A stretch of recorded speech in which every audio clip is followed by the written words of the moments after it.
ನನ್ನೆಲ್ಲ ವೀಕ್ಷಕರಿಗೂ ಕೀರ್ತಿ ಸಿದ್ದು ಚಾನಲಿಂದ ನಮಸ್ಕಾರಗಳು. Hi hello ನಮಸ್ಕಾರ. ಎಲ್ಲರೂ ಹೇಗಿದ್ದೀರಾ? ಎಲ್ಲರೂ ತುಂಬ ಚೆನ್ನಾಗಿದ್ದೀರಾ ಅಂತ ಅಂದ್ಕೊಂಡಿದ್ದೀನಿ. ಇವತ್ತು ನಾನು ತುಂಬ ಟೇಸ್ಟಿಯಾಗಿ ಸಿಂಪಲ್ಲಾಗಿ ಗಂಟೆ ಸೊಪ್ಪಿನ ಪಲ್ಯನ ಯಾವ ಥರ ಮಾಡೋದು ಅಂತ ನಿಮಗೆ ತೋರಿಸ್ಕೊಡ್ತೀನಿ. ಇದಕ್ಕೆ ನಾನು ಗಂಟೆ ಸೊಪ್ಪನ್ನು ತೊಗೊಂಡಿದ್ದೀನಿ. ಒಂದು 3 ಕಟ್ಟಷ್ಟು ಗಂಟೆ ಸೊಪ್ಪು, ಒಂದು 3 ಮೀಡಿಯಮ್ ಸೈಜ್ ಈರುಳ್ಳಿ, ಹಸಿಮೆಣ್ಸಿನ್ಕಾಯಿ, ಒಂದು 3 ಟೊಮೊಟೊ, ಒಂದು ಅರ್ಧ ಬಟ್ಲಷ್ಟು ಹಸಿ ಕಾಯಿ ತುರಿನ ತೊಗೊಂಡಿದ್ದೀನಿ. ಇವಾಗ ಸ್ಟವ್ ಹಚ್ಚಿ ಒಂದು ಪಾತ್ರೆನ ಇಟ್ಟು ಅದಕ್ಕೆ ಎಣ್ಣೆ ಹಾಕಿ ಬೆಳ್ಳುಳ್ಳಿನ ಇಟ್ಕೊಂಡಿದ್ದೆ. ಒಂದು ಗಡ್ಡೆಯಷ್ಟು ಬೆಳ್ಳುಳ್ಳಿನ ಫ್ರೈ ಮಾಡ್ಕೊಂಡಿದ್ದೀನಿ. ಇವಾಗ ಈರುಳ್ಳಿನೂ ಹಾಕ್ಕೊಂಡು ನಾನು ಅದಕ್ಕೆ ಫ್ರೈ ಮಾಡ್ಕೊತಾ ಇದ್ದೀನಿ. ಈರುಳ್ಳಿನ ನೀವು ಜಾಸ್ತಿ ಹಾಕೋದ್ರಿಂದ ಪಲ್ಯ ತುಂಬ ಚೆನ್ನಾಗಿ ಬರುತ್ತೆ. ಈರುಳ್ಳಿ ಟೊಮೊಟೊ ಹಾಕೋದ್ರಿಂದ ಪಲ್ಯಗಳು ತುಂಬ ಅಂದರೆ ತುಂಬ ಟೇಸ್ಟಿಯಾಗಿ ಬರುತ್ತೆ. ಈ ಪ್ರೊಸೀಜರ್ನ ಒಂದ್ಸರಿ ಟ್ರೈ ಮಾಡಿ ನೋಡಿ. ಇವಾಗ ಅದಕ್ಕೆ ಮೆಣಸಿನ್ಕಾಯಿ ಹಾಕ್ಕೊಂಡು ಟೊಮೊಟೊನೂ ಹಾಕ್ಕೊಂಡು ಅದು ಟೊಮೊಟೊ ಮೆತ್ತಗಾಗೋ ಥರ ನಾನು ಫ್ರೈ ಮಾಡ್ಕೊತಾ ಇದ್ದೀನಿ. ಟೊಮೊಟೊ ಹಾಕೋದ್ರಿಂದ ಸೊಪ್ಪಿನ ಪಲ್ಯಗಳು ತುಂಬ ಅಂದರೆ ತುಂಬ ಟೇಸ್ಟಿಯಾಗಿ ಬರುತ್ತೆ. ಇವಾಗ ಟೊಮೊಟೊ ಎಲ್ಲ ಮೆತ್ತಗಾಗಿದೆ. ಇವಾಗ ನೀವು ಅದು ಬೇಯಬೇಕು ಅಂದರೆ ಒಂದು ಸ್ವಲ್ಪ ಬೇಗ ಬೇಯಬೇಕು ಅನ್ನೋದಾದರೆ ಸ್ವಲ್ಪ ಸಣ್ಣ ಉಪ್ಪನ್ನು ಹಾಕ್ಕೊಂಡು ನೀವು ಫ್ರೈ ಮಾಡಿಕೊಂಡ್ರೆ ಈರುಳ್ಳಿ ಟೊಮೊಟೊ ಬೇಗನೆ ಫ್ರೈ ಆಗುತ್ತೆ. ಇವಾಗ ಟೊಮೊಟೊ ಎಲ್ಲ ಫ್ರೈ ಮಾಡ್ಕೊಂಡಿದ್ದಾಗಿದೆ. ಇವಾಗ ಅದಕ್ಕೆ ನಾನು ಸೊಪ್ಪನ್ನು ಆ್ಯಡ್ ಮಾಡ್ತಾಯಿದ್ದೀನಿ. ಒಂದು 3 ಕಟ್ಟು ಸೊಪ್ಪನ್ನು ತೊಗೊಂಡಿದ್ದೆ ನಾನು. ಅದನ್ನ ನೀಟಾಗಿ ತೊಳೆದು ಸಣ್ಣದಾಗಿ ಕಟ್ ಮಾಡಿ ಹಾಕ್ಕೊಂಡಿದ್ದೀನಿ. ಇವಾಗ ಅದನ್ನು ನೀಟಾಗಿ ಎಲ್ಲನೂ ಮಿಕ್ಸ್ ಮಾಡ್ಕೊತೀನಿ. ಮಸಾಲೆ ಏನು ನಾವು ಈರುಳ್ಳಿ ಮೆಣಸಿನ್ಕಾಯಿ ಟೊಮೊಟೊ ಎಲ್ಲ ಫ್ರೈ ಮಾಡ್ಕೊಂಡಿದ್ವಿ ಅದಕ್ಕೆ ಸೊಪ್ಪನ್ನು ಹಾಕ್ಕೊಂಡು ಮಿಕ್ಸ್ ಮಾಡ್ಕೊತಾ ಇದ್ದೀನಿ.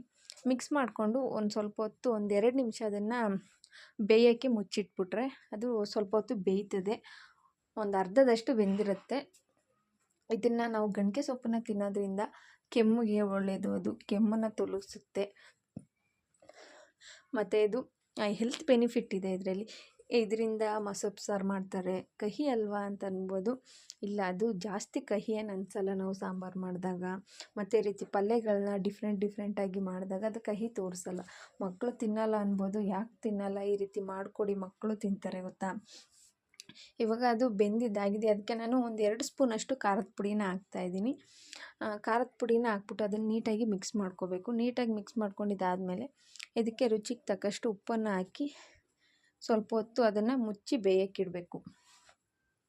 ಇದಕ್ಕೆ ಸೀಕ್ರೆಟ್ ಟಿಪ್ಸ್ ಏನಪ್ಪ ಅಂದರೆ ಇದಕ್ಕೆ ಸ್ವಲ್ಪ ನಾನು ಬೆಲ್ಲನ ಆ್ಯಡ್ ಮಾಡ್ತಾಯಿದ್ದೀನಿ. ಬೆಲ್ಲ ತುಂಬ ಏನು ಆ್ಯಡ್ ಮಾಡ್ತಾಯಿಲ್ಲ.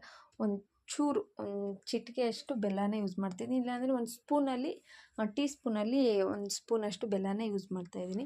ಅದನ್ನು ಹಾಕೋದ್ರಿಂದ ಸ್ವಲ್ಪ ಕಹಿನ ಕಮ್ಮಿ ಮಾಡುತ್ತೆ. ಇದರಲ್ಲಿ ನಾನು ಹಸಿ ಕಾಯಿ ತುರಿನೇ ಯೂಸ್ ಮಾಡ್ಕೊಂಡಿದ್ದೀನಿ. ಹಸಿ ಕಾಯಿ ತುರಿನೇ ಯೂಸ್ ಮಾಡಿರೋದ್ರಿಂದ ತುಂಬ ಟೇಸ್ಟ್ ಚೆನ್ನಾಗಿ ಬರುತ್ತೆ. ಇದಕ್ಕೆ ನೀವು ಬೇಕಿದ್ರೆ ಮೊಟ್ಟೆ ಕೂಡ ಆ್ಯಡ್ ಮಾಡ್ಕೋಬೋದು. ಕಾಯಿ ಮೊಟ್ಟೆ ಎರಡೂ ಹಾಕೋದ್ರಿಂದ ಪಲ್ಯ ಗಂಟೆ ಸೊಪ್ಪಿನ ಪಲ್ಯ ಅಂತ ಅವ್ರಿಗೆ ಅನಿಸೋದೇ ಇಲ್ಲ. ತುಂಬ ಇಷ್ಟಪಟ್ಟು ತಿಂತಾರೆ. ಈ ರೀತಿ ಒಂದು ಸರಿ ಆದರೂ ನೀವು ಮನೆಯಲ್ಲಿ ಟ್ರೈ ಮಾಡಿ ಮತ್ತು ನನಗೆ ಕಮೆಂಟ್ ಮಾಡಿ.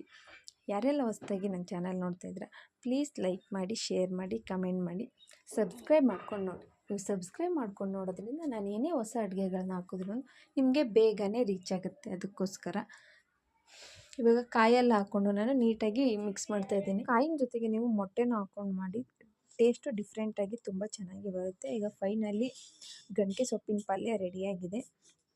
ಈ ಪ್ರೊಸೀಜರಲ್ಲಿ ಒಂದು ಸತಿ ಆದರೂ ಟ್ರೈ ಮಾಡಿ.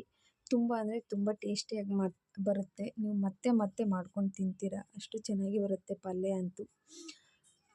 Thanks for the watching. Thanks, bye. Ready ಆಯಿತು ಗಂಟೆ ಸೊಪ್ಪಿನ ಪಲ್ಯ.